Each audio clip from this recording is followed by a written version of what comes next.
Ikechukwu. We also have Professor Jibrin Ibrahim and Professor Abiodun Adeniyi in the offsite studio. Welcome again once more. Let's turn our attention to other issues today in the country. I would like to start with you, Professor Ibrahim. Let's talk about corruption in the country and the fight against corruption. I'm sure you followed the cat and mouse case between former governor of Kogi State, Yahaya Bello, and the Economic and Financial Crimes Commission. They've slammed fresh charges against him, and it's been difficult to get him to appear in court. What do you think that does for the fight against fraud and misbehavior by public officers? What does that do? I think it's one of the most worrying aspects of the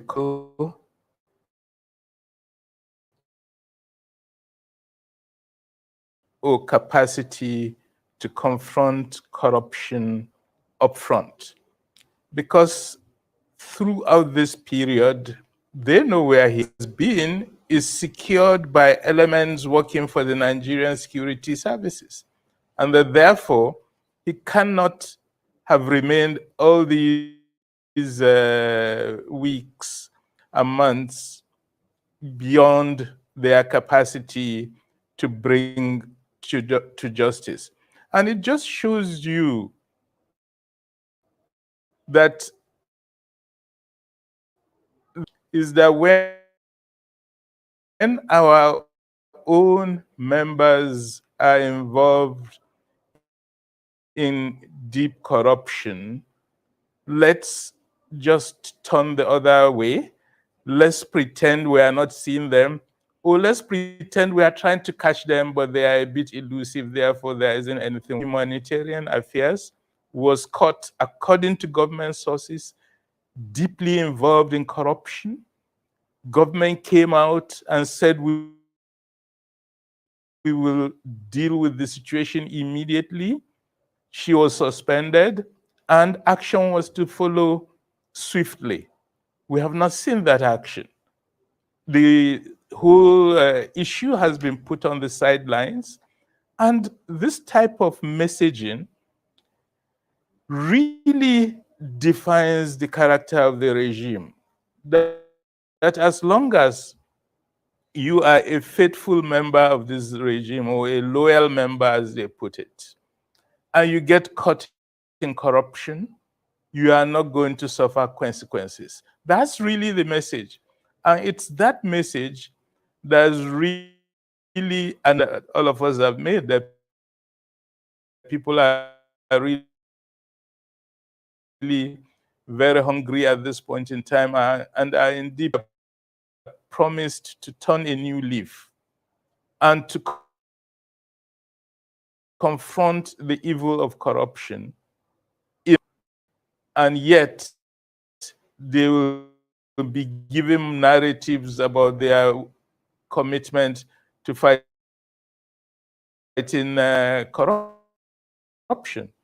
And I think the recent story about Bobrisky is really very indicative is in our society, where you can pay an amount and charges against you would be withdrawn, or where you can be sent to jail on paper and you pay another amount and you'll be given a very nice, comfortable flat to stay in, and you won't even go into the prison. It makes a mockery of the whole justice system. And those who administer this type of justice system and those in charge of political authority in this country are doing the country and themselves a terrible disservice by showing to the worst elements in society the more ways, and there will be no negative consequences for you. Right. It is very sad, it is terrible, and it is what will finally nail the coffin on this regime. Professor Ikechukwu, when you look at the government, do you think it has the capacity to clean up Nigeria? If justice of should be hamstrung strong to do the right thing? To have the capacity of as an individual is one thing. To have an enabling system and environment. Put yourself in the position of the EFCC chairman today. Clearly, that entire controversy, some people will certainly say, oh, let him resign. We forget that the underlayer of any executive position are the support services. And that the corruption at that level is much stronger and it gets far less attention. Yes, Bobrisky said she paid 15 million. Will you go to the coffers of EFCC and see it? No. Was it any leadership directive? No. And that's a runaway criminality that has become the basic foundation of what happens in so many places. If Professor Jibrin here and I are appointed ministers today, and we are not performing, quote and unquote, these are our friends who will come and say, what is wrong with you? You came to our turn and you started loving Nigeria. So that element, that aspect of it is there. But what will make a much more dramatic difference is leadership signaling. You may have all the mischievous aspirations you have, but if you get a clear indication that leadership will not take any of this if you're found out, you'll be very careful. Look at the banditry in Zamfara. It's going on, but we have a record of a bandit leader who was banned. So what does that tell you? So you migrate into the conversation about corruption. The whole process of monitoring and management, and the general concern is that at the national level, you don't get very clear indications, like the example cited, humanitarian affairs, even the one before her, among other things. While she was there, all of us were saying it. We said it on this station, that you spent 250 something billion feeding children while COVID was on and they were all in their parents' houses. Or having said all of, somebody has moved money, a freshly appointed, a young minister should have been a source of pride to the youth. And that case came up. To take it to court involved judicial processes that must be watertight. Neglect on non-prosecution is actually part of that process. Where I'm the one trying to prosecute and I give an update, will then drop. But the truth on the table, and which is what is emerging in this conversation, is that there is not a very strong indication that you dare. More of it coming from the 90-year riot. A senator was suspended. Facts imagine that what he said was true. He was forced to apologize. That's not the first time. Zingina had that kind of situation. I think with El-Rufai in the past under Obasanjo. So if you're looking at the reflexes of the National Assembly in fighting corruption or in alleviating poverty, a National Assembly that put on the budget a cap, I think 36 billion or thereabouts, among so many other things, right, you find that the entire atmosphere, even if it's not coming from the presidency, even if it's not coming from the nation, there's an incubus of, look, they don't want to fight corruption. The counter-narrative needs to come out in the public domain, and that's what's really important. Right.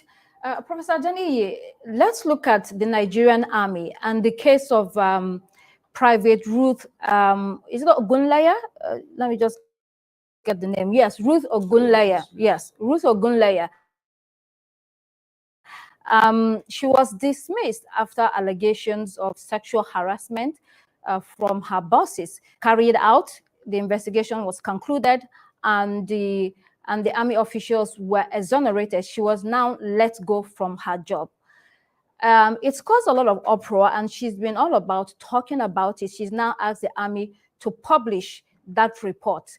Do you think the Nigerian army has handled this well? Because it's a bit of a scandalous situation, isn't it?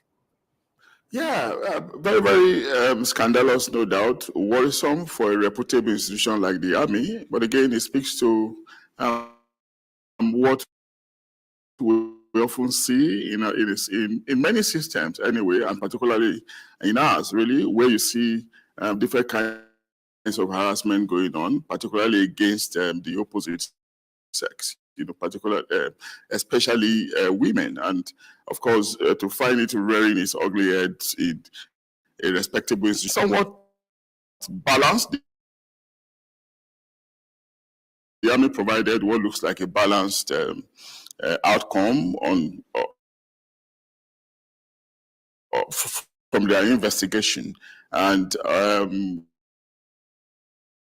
what is left for us now is just to believe what we want to believe, through to the Human Affairs, is to find a way to resolve it, and I think what we can now do now eventually is to probably find a way as well to talk to the lady, to let sleeping dogs lie, or to just shit our swords, so that there can be peace at the end of the day around the subject matter. Because it does appear to me that the army came somewhat magnanimous,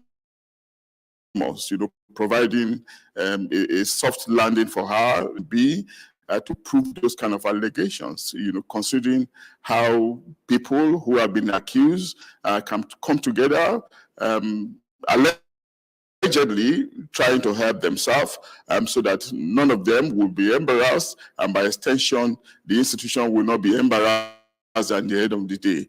But I think to some extent the army deserves commendation, for feeding us with information, giving us an outcome that appear balanced, But I'm just going to appeal, if I can, to the lady, and to just let sleeping dogs lie, considering the intervention of the Ministry of Women Affairs. She has been allowed to go. She should just... Professor Jibrin, do you agree that the army has handled this well and, has been magnanimous? What we know is that institutions such as the army have a long tradition of resisting any questioning from within it. It's a very authoritarian institution where the fact that you are the boss means you can do what you want and get away with it. I think there is a problem with that culture still in the army, and the army should look at that culture and try to temper it now that we are in a democratic environment. There is the fact of the matter, which is that the proof is always difficult to establish in a case such as this. But because we don't have the proof of what actually happened, I'm not going to take sides, but I will question the fact that the institutions like the army have too much of an authoritarian culture, and they are opening up and softening up to human rights concerns, and of course to the rights of their own members is very important. How many times have, for example, soldiers complained that they have not received their allowances, they have not received their food rations, and no officer has ever been punished for such outcomes? So it's a deeper problem within the institution, and I think the leadership of that institution should think through what's the best way forward. Right. We're almost out of time. So I'll say, Professor Okechukwu, briefly, what's your last word on what we've discussed so far, or on the state of the nation? Not all the facts are always challenging. If you remember, the Banex incident involved the military. Yes. Some boys who went there, they were not sent by any superior officer. That incident was taken very seriously. Those guys were dealt with, but it's not in the public domain. So the disciplinary action the army has taken, the public doesn't know about it, and they walk away with the impression that, oh, they support it. Now on this matter of the private, did it against 3 officers. What really happened? She's going on social media and saying, okay, if they publish it and it's also countered. So it's something that shouldn't have been developed to this point. And I know that within the army, there are very strict rules about association they use the word fraternizing.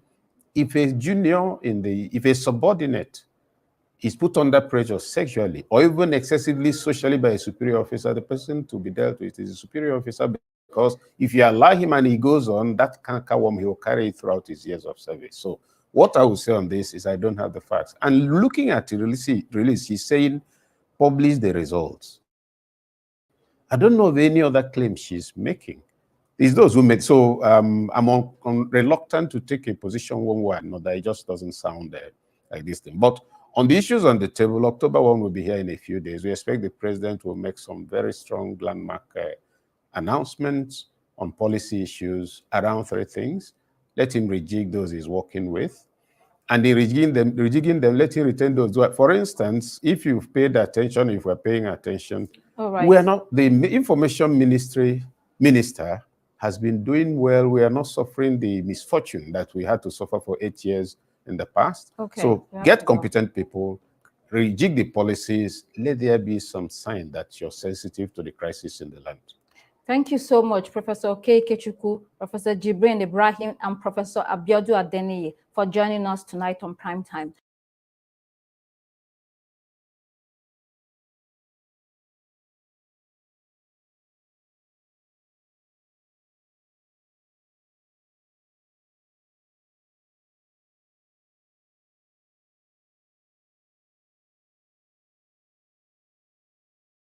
Listing your house on the market isn't the only way to sell your house. Selling to us is much faster.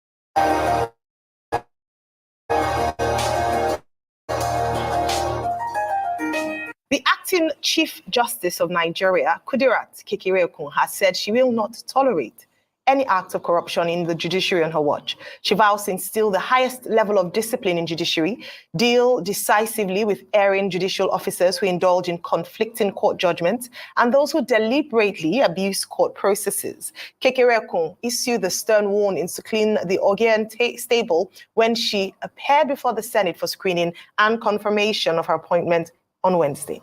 Arise correspondent Omo Bazwaye has the details. Months after being sworn in as acting Chief Justice of Nigeria, Kudirat Kekereekun steps into the hallowed chamber for a mandatory screening and confirmation by lawmakers. Kekereekun, who was accompanied by the upper echelons of Nigeria's judiciary, quickly settled in, taking tough questions from lawmakers and in most cases, reading the Riot Act. If confirmed, what steps are you going to take to ensure the independence of the judiciary? The Chief Justice vowed to stamp out corruption in the judiciary and deal ruthlessly with erring judicial officers. In order to ensure that the integrity of the judiciary is maintained, I will ensure that the code of conduct is fully complied with. I will ensure that there is zero tolerance for corruption. She promised to exhibit the highest level of integrity and discipline in the judiciary, warning sternly that the days of conflicting court judgments are over and that any judicial officer found culpable, abusing court processes or trying to mislead the court would face sanctions. She frowns at a disturbing trend that sees judges indiscriminately issuing ex parte motions. This too, on what she says, would attract serious punishment. If there's a situation where a judge is found to have ex parte orders prepared in advance, such a NJC and necessary actions, allegations are made, and nothing is done to substantiate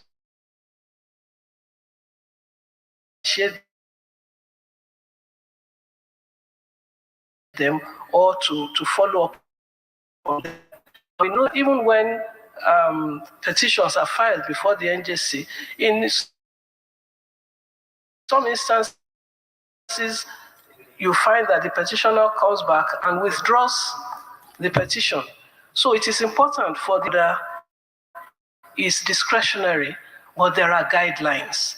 So where a judge is found to have ignored those guidelines, to have acted process or even the facts of the matter, then the necessary action will be taken once it is brought to the attention of the National Judicial Council. President of the Senate, Godswill Akpabio, wanted to know what she will do to lawyers who are fond of discussing pending cases on television. Under your tenure, yes, will there be a procedure where you bring some of them to justice? Because they ought not to, because their comments and the analysis tend to influence the final outcome, tend to bring about injustice. Because they are not aware, they are not saying of the facts that are before their lordships. yes. But they will go out there, instead of arguing the cases in the court, they'll go and sit down on television and be arguing the cases on television. Kekere replied with another stern warning to those who indulge in such content of And the rank of silk, it's a privilege. It's not a right. And that privilege could be withdrawn if it is abused. So in any of these, somebody goes out in public on the television station, media, social media, to comment on those cases, because it does have a negative effect on the administration of justice, on how we handle our cases.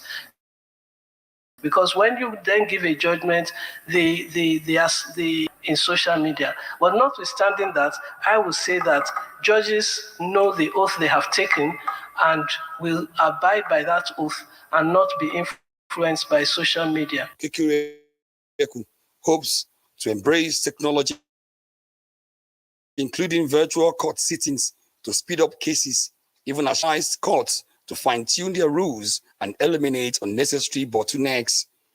According to her, pre-election matters should terminate at the Court of Appeal to allow the Supreme Court deal with hours of screening. Senate finds Kekere fit for the job and swiftly confirmed her. President Bola Tinubu had in August appointed Nigeria following the retirement of Justice Olukayode Ariwoola. Kekere stands on the threshold of history as the 23rd Chief Justice of Nigeria and the second woman to occupy the seat. Omo Bazwai, Arise News.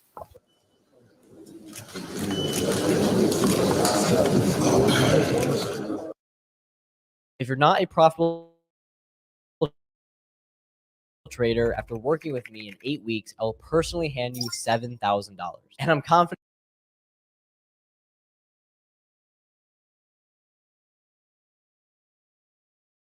Thank you, Omo, for that robust report. Of course, I'm very confirmed by the Senate. We had talked about her at length when Justice Olukayode Ariwoola had retired in August, and just examined her antecedents, and now looking forward to what her tenure would look like. Your take on this story, Rufai. At first, I'd like to say congratulations to Justice Kekere Ekun on this confirmation. Like we say, we all see the symbolism of it, the second woman to hold this position after Madam Mukhtar. And when you look at it, yeah, she said a lot of very salient things, but I'm just going to go straight to the point. I'm not going to beat around the bush. Number one, for you to have reforms in the judicial system, you must be able to start those reforms from yourself. And when I mean yourself, the benches, the judges that are higher up there. So what integrity will they bring there? The first reform I would like to see is the CJ and not even being the head of the NJC, which is a reform that a lot of people have clamored for. Yes. Secondly, full digitization of the legal system, which you spoke about. But I'll take it one step further by saying, to be able, why don't you have a general server, whereas any judgment is meeting any part of the country, it's uploaded there. So you can have. Thirdly, she spoke about the case of welfare, which is good. And kudos to President Tinubu on signing in at the National Assembly on signing in. Yeah, speaking about his subjudice. No, it's not only lawyers, judges. We remember the case of electoral where the judge defended the judgment of the electoral take that to put on this. That's that. Also, they increase their take-home pay, their general infrastructure. It will also, but apart from the increase of the take-home pay, the integrity of the judiciary still marks a great deal. All right, Dr. Batim.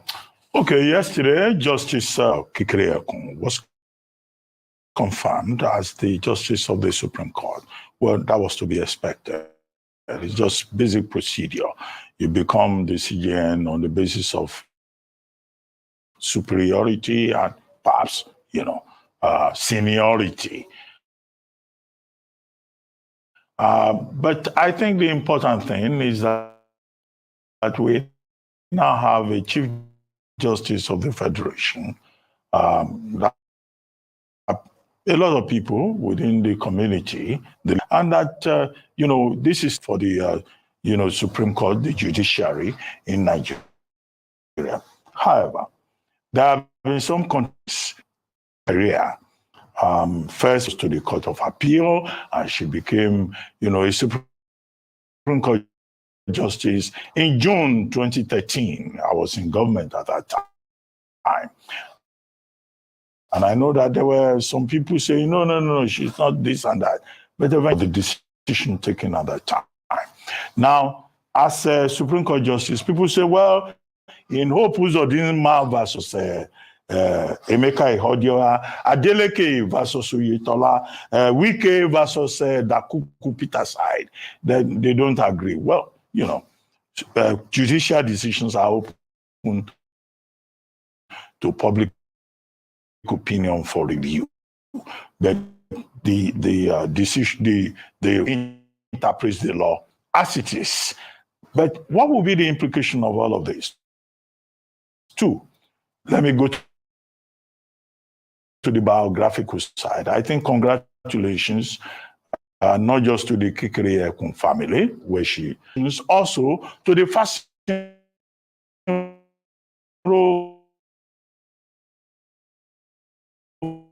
family, Pa H.A. Fastenro, who is the father. Also to Queen's College, producing the, the Faculty of Law, 1980 set, producing the second female CG Nigeria. In that faculty, you look around, you say, some of these guys, one day they could just say Kekere Ekun. So CJN of Nigeria. Now to some of the issues here, I suppose. Hey, want to know how I got this $50,000 check for an accident I was involved in over 5 months ago? Look, we had one, a point about digitalizing the judicial process, which is important to the speedy delivery, of justice. A point about judges who abuse ex parte orders that will be sanctioned. I hope that she will a reasonable distance from politicians, particularly the executive. We have seen in this country where judges to parties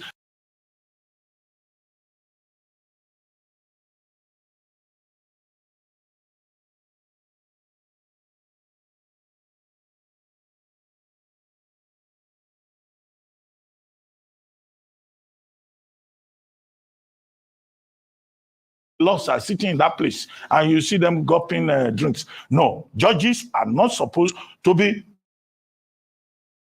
social animals. And I think that his lordship, will enforce all of that. And then she says there will be zero. Why do people, judges are no longer dispensing justice? Justice Kekere Ekun should rely on her reputation as a judge as a justice of high moral standing to say that this will not be allowed under my watch. I hope also, I'm trying to summarize now, that she will look at the final statements that he would like to, when he was leaving. Well, one of the things he was asking for is that, the CJN is too powerful. The CJN of Nigeria is in charge of the judiciary, is in charge of disciplinary committee, is in charge of everything. Well, I know it's a constitutional issue, but is it possible that a sitting CJN will want to reduce our own powers? There are other, areas of reform that the legal community has been asking. That means, she's here for the next 4 years.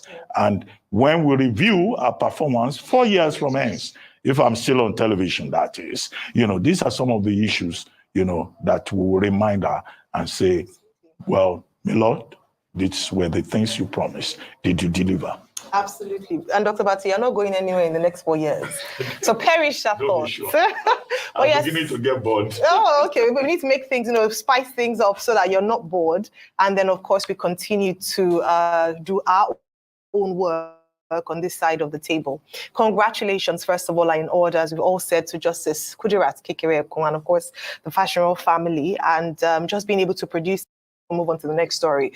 To take her back to some of the recommendations from that joint conference where we had the NBA, the Ministry of Justice, and the CJN put together the conference under the former Chief Justice of Nigeria and put forward some key reforms that must happen for judicial reform in Nigeria.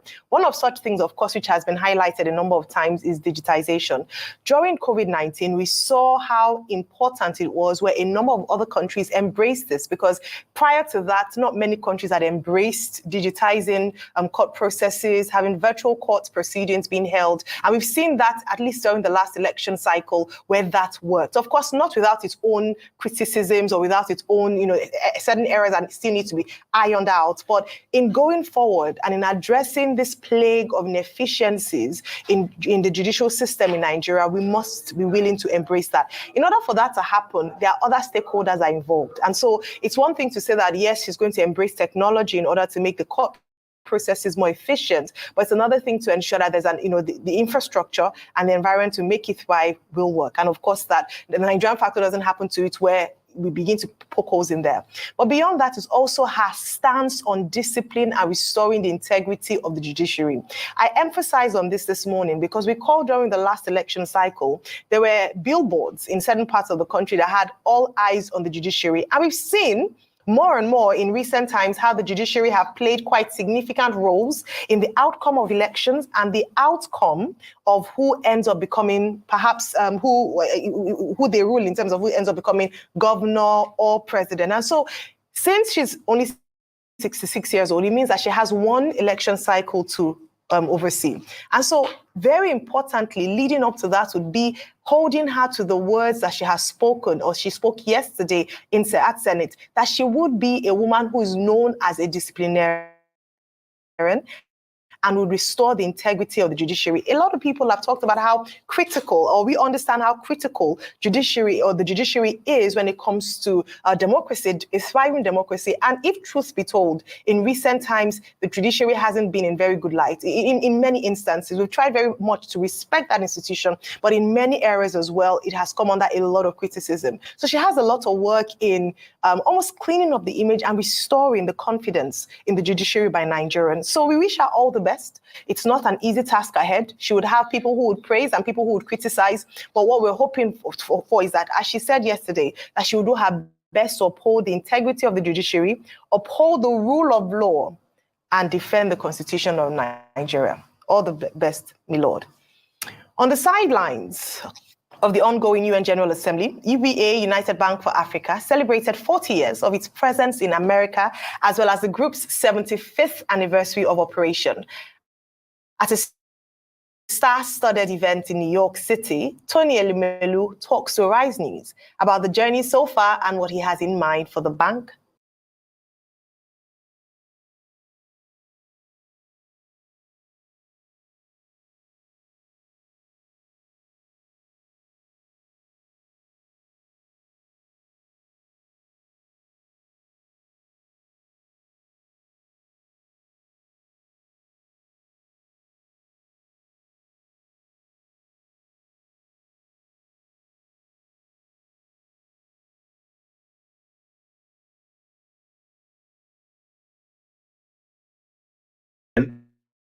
But because of what he has used the position to do, representing the likes of me that speak against the ills of the society, abuse of power, abuse of influence, and also the bad dealings of the government. Uncle Falana have represented the likes of me and a lot of other activists. I am not an activist, however, but he has represented a lot of people that I personally know.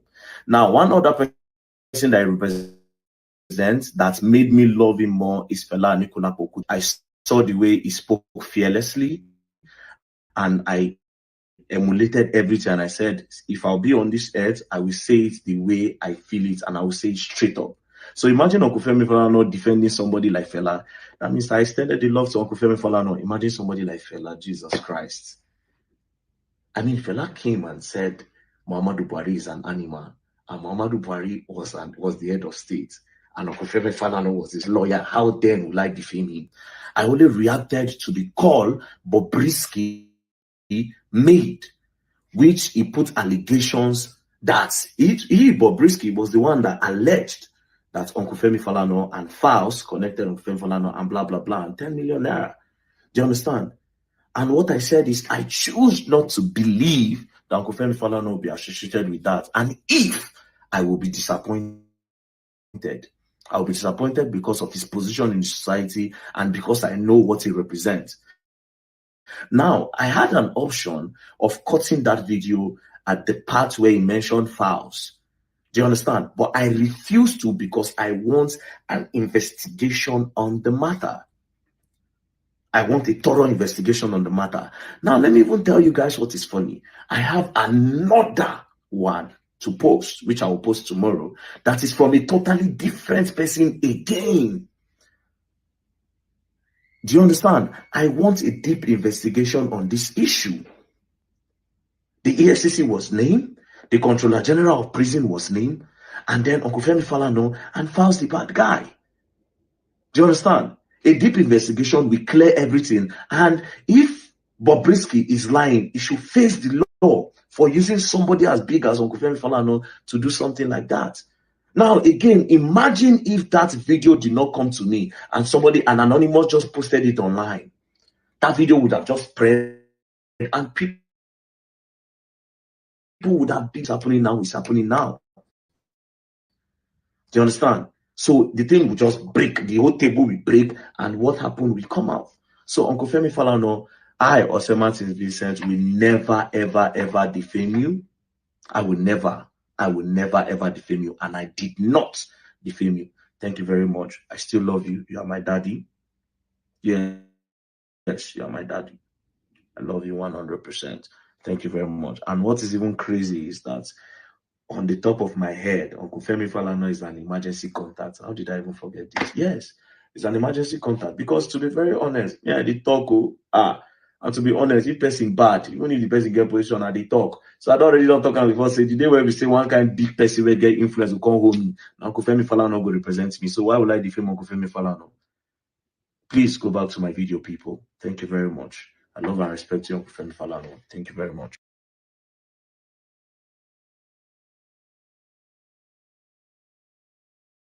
Letter that's all right. All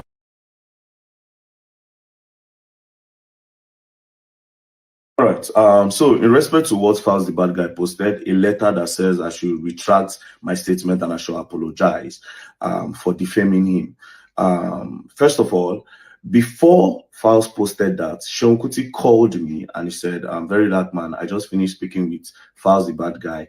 I want you to call him. I'll send you his number. I want you to call him so that you guys can talk."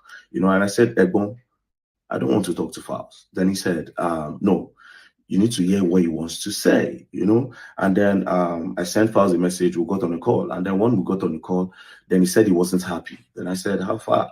Then he started talking, I said, he said he was started talking about defamation, that he wasn't happy. Then I said, "Files, I thought you're calling me to tell me your own side of the story so that I will know what's up, but I don't understand what's going on now."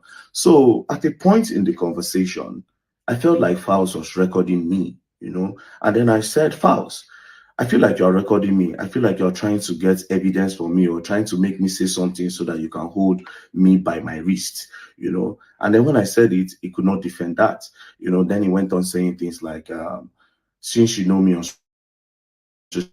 social media or my family, have you ever heard anything negative about myself or my father?" I said, "I have never heard anything negative about your father, Femi Falana. However, you yourself have heard something negative about you." Then he said, "What have you heard about me?" I said, "My bro, it is for my own consumption and not for me to tell you, So it was almost as if he was trying to pick my brain to know what I know and the length of things that I know. Well, anyways, that's by the way. Then the whole conversation ended up with me telling Files that, "Thank God you are a lawyer, so you will not need to pay a lawyer to stand for you in court. But as for me, I did not defame you, and I'm standing that I did not defame you. So I will see you in court." That's number one. Number two, I did not read what Files posted until later. And then when I read what Files posted, I said, "Wait a minute. Bobrisky is saying that the voice call was fake. And now Files is confirming that Bobrisky, they actually had a call." You understand? The only difference is that he's saying that Bobrisky was the one that called him, while Bobrisky is saying that it's Files that called him. Files is saying Bobrisky has him for 3 million. Bobrisky is saying that Files said he should pay a lawyer with his father 10 million naira. Do you understand? Now, what I expect Files to do, instead of addressing that letter to me, I expected you to address that letter to Bobrisky, requesting that he should clear your name off that voice call, and he should clear Uncle Falana's name off that call, not you coming for me. Do you understand? I wasn't the one in the record. You understand? My reason for posting that is to expose corruption. The corruption that states that Bobrisky used his mouth to say that instead of taking him to prison, that they took him to a private lodge, that EFCC collected up a charges that said he laundered money. Do you understand? And inside all these things is calling your name, and you are sending a letter to me. I would expect you to send that letter to Bobrisky. Do you understand? To be very honest, I did not defame Files and Uncle Femi Falana. Now, that's on the side. Now, as it stands like this, I am standing my ground to say, I still want to know what went down. Because going back to everything now, I saw there's a picture of Bobrisky online where he carried luggage. You go prison, you carry luggage. Secondly, who gave Bobrisky a phone to make call inside prison? Because they don't lock me up before. They remind me for Kuje prison now. I know, say if you want make call to your family, you go take you a process of telling one of the prison wardens to say you won't make call or bring you outside. They'll give you a phone. If you remember the number, fine and good. If you don't remember the number, turn you sabi. Then you can now call the person you want to call. So how did Bobrisky get a phone to call Files and he's requesting that Files will give him 3 million? Again, another question is this: which officer charged Bobrisky 3 million for VIP cell? We need to know. Do you understand? We need to know which officer charged Bobrisky 3 million. Because when they get all these amounts for, they say they'll collect 10 million, may they clear a name from the crime where he commits by a presidential pardon. You understand? So, my dear brother Files, I did not defame you, and I will expect you to channel this energy to Bobrisky that called your name in that recording. And as for Bobrisky, like I said, I will post another recording from a totally different person entirely. Mind you, the first video I posted, I did not even post it complete. There are other side of the video, but I will post another one again today. I will post another one again today. I'll post another one again. So they're confirming that these guys. So is it that prison is for us where we don't get people? Is prison for us, the poor masses? Is prison for us, the people that don't have connections? Declaring of his charges, his money laundering charges. So that is my question. Do you understand? It's pretty simple. That being said, some Nigerians, I see comments like, is Bobrisky the problem of the country? No, Bobrisky is not the problem of the country. However, the stories and the corruption surrounding Bobrisky is part of the problem of Nigeria. Do you understand? Now, just imagine if it was a whistle and tomorrow now you can't release the person or you go put down for one lodge. That person where you put for orchestrate, come plan the buying of the person where do whistleblowing. Do you understand? They cannot investigate the person that is inside prison again now. They will say, and this one they prison. That means another person do them. They don't know say the person they outside. This thing is very deep. But you're tomorrow now you go carry your Habelu. Do you understand? So what if your Habelu pays and drop his charges and we think he's in prison? So how do you imprison politicians when they do wrong if the normal average people are paying to remove charges and are paying to stay in an apartment instead of a prison? Nigerians want to get to that brain. Anyways, you all better don't play, else you're going to learn. And you will learn the hard way. Peace.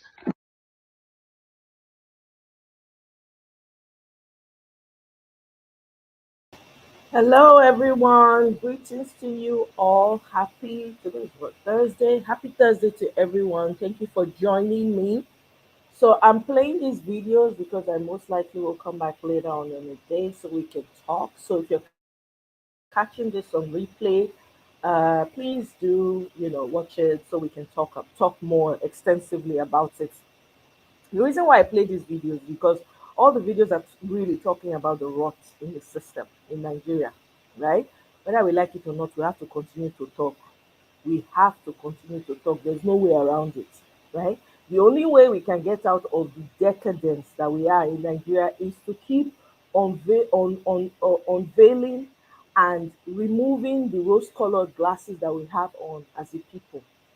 Because they say before you start change, you have to look within. So everybody has to look within because I said it like I said in my earlier videos, I said majority of Nigerians are wicked. There's evil because there's no way if we had the right value system in Nigeria, which we once did, and we had the right principles, we will not have somebody like the person that emerged as the president of Nigeria. You see the mess that we're seeing and witnessing right now, we will not be seeing it, we will not be experiencing it. But because as a people, majority of us are corrupt human beings. Yeah, we are. Everybody is protecting their own. Now my brother, now my sister, make we protect them. The evil remains. I mean,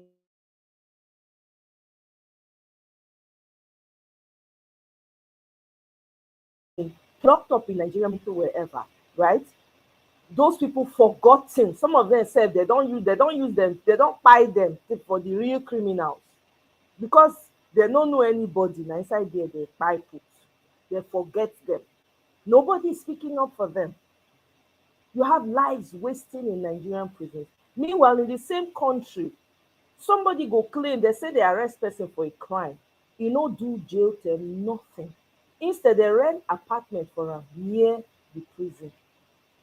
There's no way that kind of system can function. I'm sorry. There's just they are indicting. I'm just gonna say they're indicting. Now I read somewhere that the EFCC are investigating, the officers that were involved in all of this, those that collected the 3 million, 15, whatever. You think that they're going to investigate? They're not going to investigate shit. They're not going to do anything. Because the people who even demanded that money, you'll be surprised if their Oga that demanded it. They will not share it. Maybe he gave them 100K. That's how rotten Nigerian system is. Yaya Bello is there running around. They are doing cat and mouse with Yaya Bello. Yaya Bello came out. He went to visit them in the office. They're not guaranteed their feed. And Yaya Bello is in Nigeria. It's not as if he's left the country. He is within the borders of Nigeria. Here we are. There is no way we cannot talk about Nigeria without talking about the decadence. We have to keep talking. For somebody like me, I can't. I can't see evil and turn away. I must call it out. I must call it out. There's a problem. Imagine children growing up in Nigeria in this dysfunctional system. Are you shocked about what you're seeing on social media about what the young people in Nigeria are doing? I'm not shocked. I'm not. Because the system is the one that created Nigerians. Now it creates what we see now. The decadence we're seeing, the rubbish that people are doing on social media and all of that. This Nigeria created those citizens. There's no way. Look at the case of the lady, army lady, that came and exposed what was going on with the army and how, they've been taking advantage of her. Nobody has stood up for that woman. The almighty army had to do an investigation. Of course, they cleared their oga of all wrongdoing. We know that is not true. We know. But who's standing up for that woman? Nobody. Because women no get value for Nigeria. Nobody they stand. Meanwhile, we have a woman minister. I guarantee you, if that woman minister say you want to take up that girl matter, you go see as they go take put pressure on her. They go pressurize her to remove hand, just like they did when she cried out when they were trying to marry off orphans in the north that were recently orphaned. Do you understand? Nobody they stand up for women. The crimes just they heap on top of each other. For a whole military, see the young, beautiful. You want to tell me say the woman not fit join military in peace without her being harassed and wronged? Look at what that guy was saying now on Arise News. The girl should forget, go ahead, forget, sheath the sword, and move on with her life. Let sleeping dogs. Are you serious? If na that woman daughter it happened to, is he going to come out and say the same thing? We're very quick as Nigerians to turn the blind eye when evil is happening to somebody else because it's not close to us. What did that young lady do? Nobody even consider the power dynamics in all of this. Nobody consider the power. My own prayer is that girl finds a way out of Nigeria so that she can get the needed help, honestly. And we have feminists in Nigeria. They go come out, they shout feminist. Here is what they need to eat up now. No feminists to be found. All of them don't go hide. But if now woman when come out say they wake up in the morning to cook 4 a.m. for my husband, they go carry her for head like akara. They run with her for social media. They go abuse the girl. Say, how dare you come out and say you are cooking for your husband at 4 a.m. It's slavery. See, Matana, for months, they were trolling a particular lady. Only because the girl said and made her popular on top of it because everybody now knew her. The woman became an influencer herself overnight. To each their own. If she's waking up at 4 a.m., how is that your business? You wake up at 9, whichever one works for you. I don't understand all this up and down competition, comparison that's leading us nowhere. We have bigger fish to fry. But no, we will not see that. Instead, now the one we not consign us, now they see. People go gather, they talk about BBN Nigeria. Irrelevant conversations. Here is a woman that's suffering. I'm even afraid for her life. I'm afraid. I don't even know why she's going on media tour. There's no need. If I were her, I'll find a way to get out of that country, man, so that she can go and get help for her mental health. It's crazy what is happening in Nigeria. And nobody seems to be doing anything about it. Nobody is fighting for her. Nobody is doing anything. The atrocities against women and children, even men. Men are suffering too. How many men are in jails in Nigeria? Somebody said, I was on a space one day, somebody said Nigeria is like a giant airspace. It's like a giant prison. Do you know now it's becoming clearer? It is. Because there's no, how do you explain somebody leaves their country and they are happy?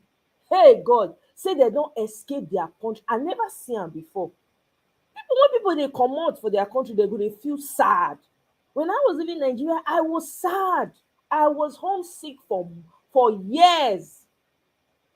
So to not see people living in Nigeria and crying, maybe at the time that I was missing home, I was just not used to the better, right? So that was all I knew. So there was no comparison. Now I look at it, it now dawns on me like, yeah, it's an escape from jail. Can you imagine that? Eh? I have one more video. We have much to talk about, people. Everybody needs to look within themselves. It's not enough for us to come here and be something sanctimonious. You know, everybody, oh, Nigeria this, Nigeria that. We get problem. We get problem. Yesterday, the Nigerian army had come out to say that the senior officers that were involved in this case are innocent and that you're suffering from mental issues or you're mentally unstable. But what is your own side of the story? Thank you very much for this great privilege, this great opportunity. What really happened yesterday was just a cook-up story, just a planned work. Myself and Abdul Karim, we are in this, Abdul Karim, we are in the same unit. He was my CO. What unit is this? NACMC Ojo, Nigerian Army Cantonment Medical Center Ojo, where he was my CO. Colonel Abdul Karim asked me to sleep with him at Eagle Store Hotel at about 700 hours PM. He asked me to sleep with him, which I refused. What day was this? On Sunday. On 27th February 2022. So he called me to sleep with him, which I was very, very surprised. And army is against it. In the army, it's called fraternization. It's a big offense in the army, which I refused to sleep with him because he's my superior. Ever since then, Colonel Abdul Karim will inject me with Lakati injection, put me inside casket, popularly called body bag in the army. He will harass me, rape me, and at the end of the day, he will throw me inside psychiatric hospital to make it look as if what he is saying is true. So hold on, where does this rape happen and putting you in a body bag? When did all of this happen? And give me more details about it. This whole thing happened in our unit, Cantonment Medical Center, Ojo there. I have witnessed. Was this in his office? Or inside his office, inside the office, with uniform. Most times he will instruct soldiers to pin me down while they give me Lakati injection. Most times he will point gun at me. Most times he will handcuff me and harass me sexually and still take a picture of me and send to some senior officer to make it look as if I am actually mad. Which I tried my best to seek for redress. Sorry, I sought for redress. I went to legal service. I went to military police to report him. Was this after the first time, or it had happened several times? Several times. He come to my house, sent soldiers to my house to harass me. Most times he will inject me inside his office, rape me. After raping me, he will still take video of me and send it to General I.B. Shelebo to make it look as if, because at that time I was already complaining, seeking for intervention, begging some senior officers, people like General C.G. Musa, the current chief of defense staff. I told so many officers, I seek for redress, but nothing was done because he's my senior. Nobody was ready to give me a listening ear. So I exhausted all the procedures. I sought for redress using section 179 of the armed forces, and nothing was done. Nobody believed me. After injecting me, he would strip me naked and throw me inside psychiatric hospital. And there, General I.B. Shelebo, Colonel Ogo will come there, they will be snapping me. They took picture of me, harass me. Most times he will he denied me access to military course just because I refused to sleep with him. He denied me pass. I could not even see my family for years. He denied me pass. He denied me so many things in the army, that my welfare in the army. So after exhausting, going to legal service to complain, and nothing was done. Going to military police to report, nothing was done because he's my superior. I'm his subordinate. I wrote a redress, and nothing was done. So I went to social media to complain on the 9th of January 2024, and the Minister of Women Affairs intervened, and the Nigerian Army promised out an investigation, which they did. So during the investigation, they took me to National Hospital. They took me to LDLE. As for they took me to LDLE just to check my to know if I abuse substance, and they took me to National Hospital for medical evaluation, and the result turned out to be negative. And the Minister of Women Affairs requested me to write a voluntary letter, which I did. I submitted my voluntary letter to the Minister of Women Affairs, and she forwarded it to the Chief of Army Staff, and the Chief of Army Staff approved it. So what you're telling me now is that the army did not on its own discharge you? No, I wrote a discharge that I lost interest because of the inhuman treatment they did to me. The army also accused you of being mentally unstable. Are you mentally unstable? No, I'm perfectly okay. It was just a cook-up story. Because during the course of that investigation, the Nigerian Army took me to National Hospital for medical evaluation, which turned out to be negative. That everything concerning is just an allegation against me. Did you see the result that was sent to the Chief of Army Staff? Yes. As a patient, I have every right to ask my doctor what, and they told me that they could not diagnose me. Okay. They couldn't diagnose me. Okay. So thereafter, the army called me that they've approved my discharge. Unknown to me that I wasn't aware. It was a cook-up story. Like the Chief of Army Staff called me on his own, and he told me that I should not worry, that I should just cooperate with them, that they are going to sort me and they are going to pay me off. So in the army, I served 5 years with the army. I only served 5 years, and I'm not eligible for pension because they boarded me out. That is where I was qualified for pension. And this, before one can be boarded out of the army, there are procedures. They will call you for interview. They will call a psychiatrist to check your mental state. There will be units RSM. There will be people will be there. There will be a board set up because of as a BOI set up because of that shoulder, to know if the shoulder is still fit to continue with the job. In my own case, nothing like that. So they did that to compensate me because of what Abdulkarim did to me. So before you go forward, why did you on your own decide to leave the army? I know my life was at risk, and the job, I lost interest in the job because there's a lot of malice in the job. Your juniors, younger ones they don't give their younger ones to speak. You don't have every right to speak, even when your junior is misbehaving your senior is misbehaving to you. They don't listen to their subordinates. So what they listen to me at that time, they will find during their investigation, they saw everything. I submitted my evidence to them, and my eyewitness were there, and they know that what Abdulkarim did to me is very, very wrong. So I'm very, very surprised that they still come online and cook up a story just to make me look as if I'm a man, that is just to tell the whole wide world that I'm a mad person. I'm not a mad person. The investigation, the medical evaluation that was carried out in National Hospital turned out negative. They could not diagnose me. Okay, so you said you decided on your own to leave the army Yes. because of the inhumane treatment. Yes. What reason did you give them? What was the reason you gave as why you were leaving the army? There was no progression because there was somebody, Abdulkarim, who was everywhere. My senior, a colonel. I'm a private soldier. I applied for courses. I applied for school. Imagine somebody raping me inside the office and notice being done, putting me inside caskets.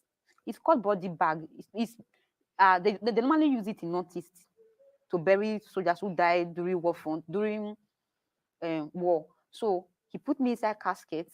Imagine me writing seek for redress. Nobody listened to me. Including the chief of defense staff could not listen to me. They did not believe what I was telling them, even with my evidence. So earlier on, you told me that the Minister of Women Affairs advised you to leave on Yes. medical grounds, and then you No, not on medical ground. Okay. On normal discharge. Okay. That I lost interest. Okay. So how did army arrive at you being mentally unstable? That I don't even know. Because before one can be boarded out, they will call, that I said they will set up a board. This board, there will be a doctor, a medical doctor. That is how it's been done in the army. They will call a medical doctor, a psychiatry, a psychologist, psychiatrist. Some of these medical people will be there, medical team will be there, the units, RSM, the CO. They will now invite the soldier to know if this soldier is still fit to continue with the job. Probably they will throw questions. So they will set up a board, a BOI, nothing like that. They never called me for any board. They never interviewed. I wasn't aware about the whole thing. It was just a cook up just to, I was just yesterday. I saw, we see my news flying up and down that the army discharged me. Army never discharged me. It was the Minister of Women Affairs that requested me to leave the army, which I wrote an handwritten letter. What do they call it? Voluntary discharge. I wrote a letter that I'm not interested, that I've lost interest in the job. So there was nothing like discharge anywhere. They never discharged me from the army. Okay. It was just a frame up. They just gang up against me for no just reason, trying to cover up for Konya Abdulkarim. Now, you also told me that there was a part where you talked about the issue of the health certificate, and that your father was saying they were going to use that against you. Can you? Yes. When after their investigation, so they ROT'd me back to my unit where I serve. So where they later called me that I've been discharged from the army. Like because I wrote a handwritten discharge that I'm not interested again. So I wasn't aware it was even board, because before they would board me out, I must be there.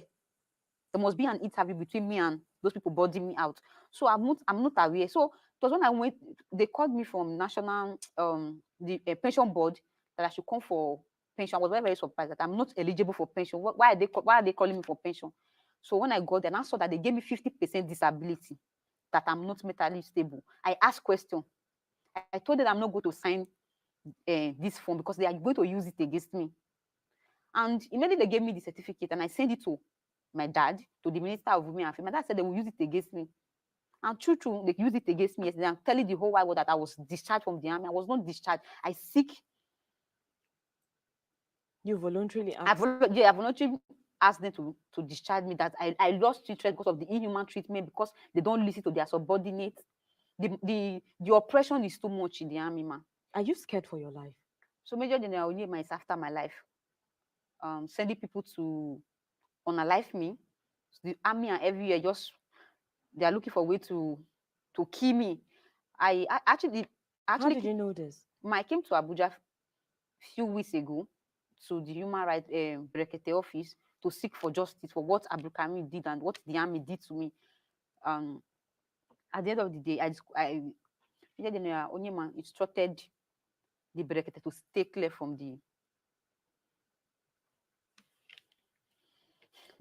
case. So that's how the whole issue started. So that's what triggered this whole thing.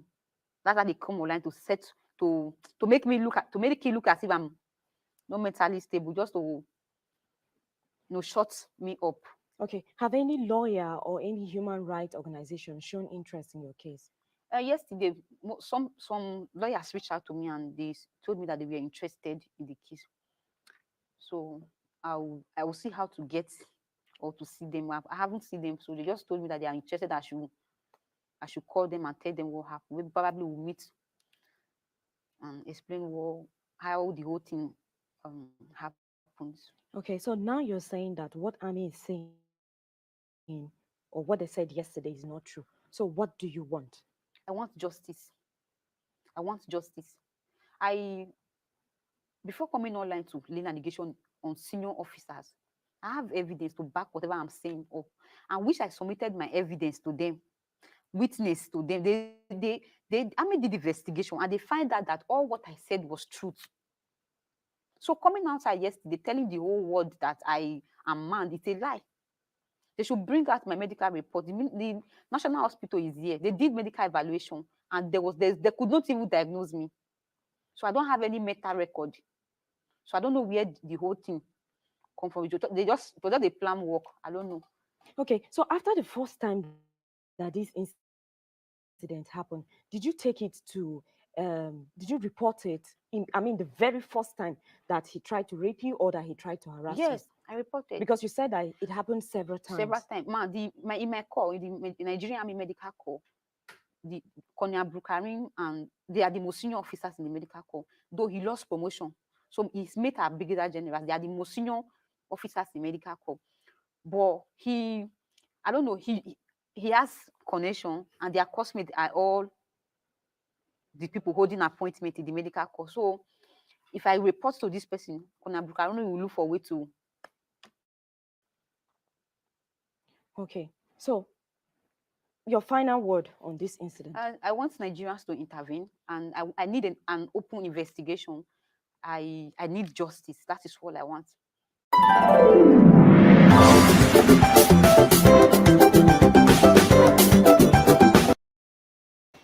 Okay, hopefully she gets justice. I don't know. I'm not going to hold my breath. In Nigeria, nobody gets justice, especially if you don't know anyone, if you don't have the influence, if you are not connected, if you don't have the money. Justice is zero. I'm hoping she gets it, but my only advice to her, maybe by chance she bumps into this video, is just find a way to get out of that country. Even if it's Ghana, if you just go there first. If I were herself, I'll find my way to Burkina Faso or Niger or any other place. But I'm telling you, I don't know. I'm concerned for her safety, for her life. I hope she's very bold. I have to give it to her, and she's very resilient. You can tell she's not going to give up. She's going to fight this to the very end. You can see it in her eyes.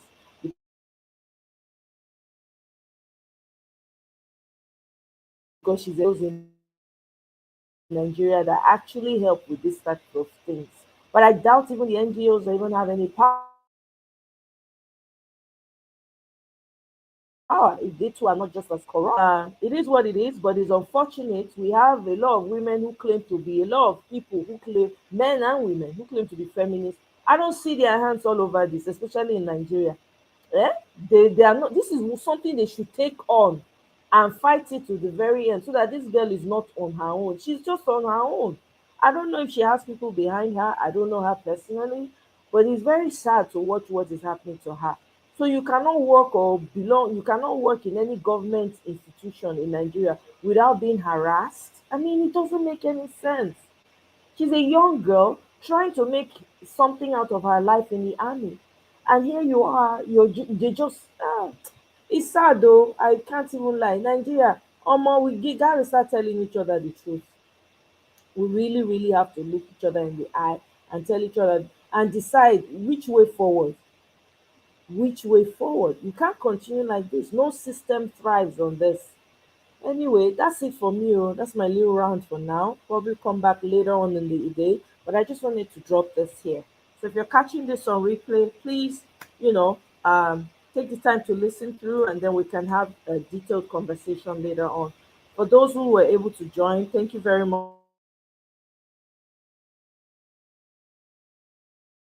for joining, and I'll see you guys on my next.